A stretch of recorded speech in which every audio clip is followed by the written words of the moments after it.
పక్క వాళ్ళకి చెప్పేటప్పుడు చాలా కఠినంగా, చాలా గట్టిగా, కొంచెం గుచ్చి మరీ చెప్తూ ఉంటారు కొంతమంది.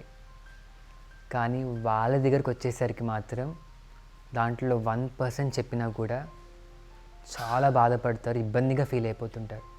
అంటే మనం ఎవరికైనా ఎలానే చెప్పొచ్చు, కానీ వాళ్ళు మాత్రం మనల్ని ఏమీ అనొద్దు. ఈ విషయం ఎంతవరకు కరెక్ట్? మనం అనేటప్పుడు ఇవన్నీ ఆలోచించాం. చెప్పాలి కదా, సరిగా ఉండాలి కదా వాళ్ళు అని అనేస్తూ ఉంటాం. కానీ మన దగ్గర మాత్రం we are not ready to take at all. అంటే మనకెంత కష్టంగా ఉందో వాళ్ళకి కష్టంగా ఉంటుంది కదా. మనకి ఎలా చెప్తే ఇబ్బంది అనిపిస్తుందో వాళ్ళకి అనిపించవచ్చు కదా. మరి అలాంటప్పుడు మనం ఎందుకు ఆలోచించట్లేదు? మనకి చెప్పినప్పుడు మనకి తీసుకోవడానికి కొంచెం ఇబ్బందిగా ఉంది, హర్టింగ్గా ఉంది. వాళ్ళకి అనిపించవచ్చు కదా, వాళ్ళకి హర్టింగ్గా ఉండొచ్చు కదా. మన కష్టంగా ఉంటే వాళ్ళకి ఉండొచ్చు కదా. సింపుల్ లాజిక్ ఇక్కడ మిస్ అవుతున్నామా? మనల్ని ఎవ్వరేమనొద్దు, మనం గుచ్చొద్దు అనుకుంటున్నప్పుడు మనం కూడా ప్రయత్నం చేయాలి ఇంకొకరిని గుచ్చకుండా ఉండడానికి. నేనంటే మాత్రం మీరందరూ పడాలి, వినాలి.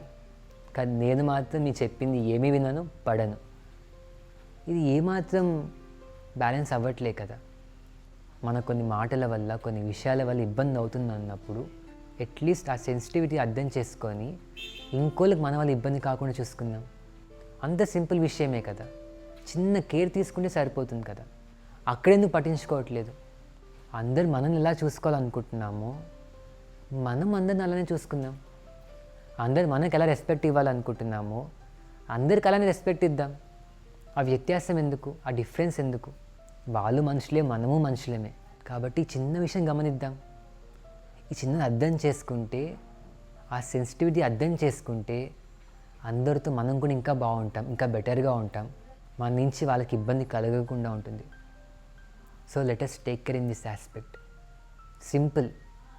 ఇంకోళ్ళ వల్ల మనకు ఎలాంటి ఫీలింగ్ వస్తుందో మన వల్ల కూడా వాళ్ళకి అలాంటి ఫీలింగ్ కలుగుతుంది, అంత ఇబ్బంది కలుగుతుందని చిన్న ఆలోచన ఉన్నా కూడా మనం ఇంకొంత మాట్లాడేటప్పుడు కేర్ తీసుకుంటాం, జాగ్రత్త పడతాం.